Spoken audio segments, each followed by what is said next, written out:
This is the daily writing exercise, recorded day 19, titled Red Tapula.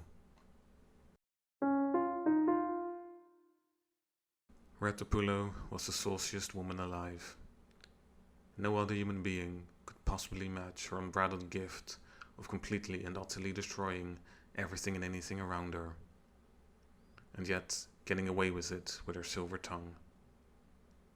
The men and women she scammed never seemed to entirely mind it though, whether it be an unwillingness to admit to themselves that she scammed them, or because they liked her just enough that they did not mind being scammed by her. She was so good, in fact, that she often got the people she scammed to apologize to her and confess that it wasn't a scam after all, that it was their mistake and that she, Red Tapula, was not to be blamed. What was worse though was that she didn't think she was scamming them. "I just asked them for things and they just happened to give it to me," she would say. She genuinely did not understand the outrage others had towards her, and would argue that it was because they simply did not know her. "They just don't know me," she would say angrily in one of the many hundreds of interviews she gave. "They would not say it if they knew me.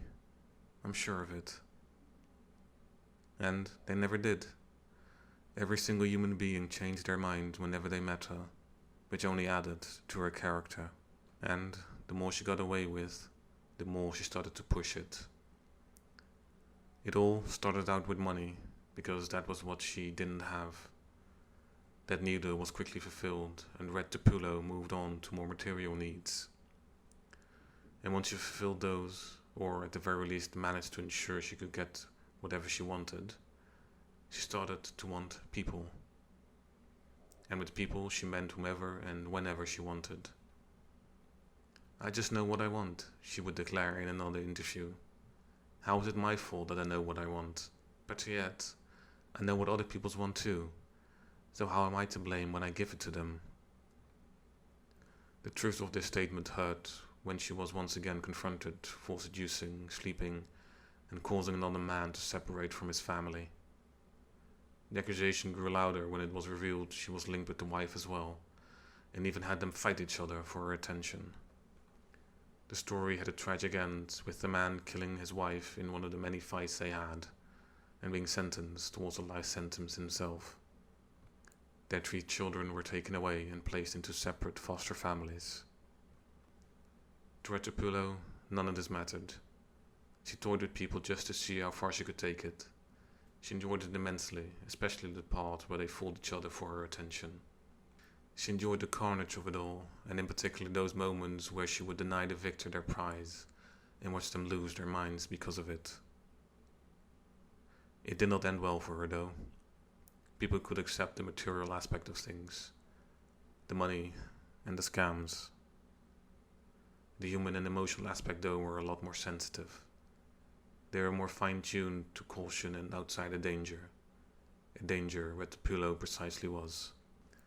It took them many years, decades even, but eventually a large enough number of people scorned by Red Tapula managed to find their way to each other. It all happened coincidentally, one woman recognizing another man, another recognizing their long-lost son or daughter.